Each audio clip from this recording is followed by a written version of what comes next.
Today's tip is called Draw a Circle on a Map. It's one of those wonderful things where what it does is exactly its name, draw a circle on a map. So for planning shoots, this is extremely useful because if you need 30 meters of clearance or 50 meters of separation, you can just draw a circle which is twice as wide as that, and that'll give you the space. And it's free and easy. So let's have a look. So the first thing you want to do is find the location that you're looking for on Google, and then copy the postcode. Next, head to mapdevelopers.com and the Draw Circle Tool website. I'll stick the link in the video and in the description below. Next, paste your postcode in, and then click on Zoom to Address.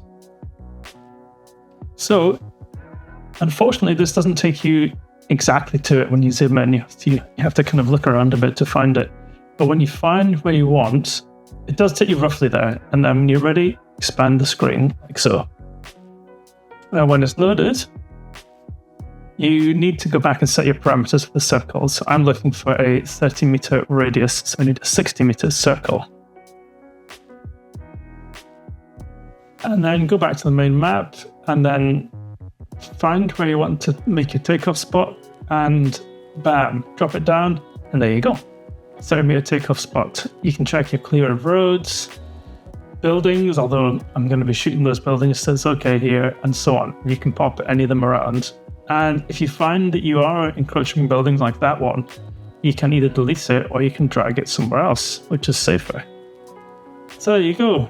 Draw a circle on a map, an easy way to plan your 30-meter separations or your 50-meter clearance.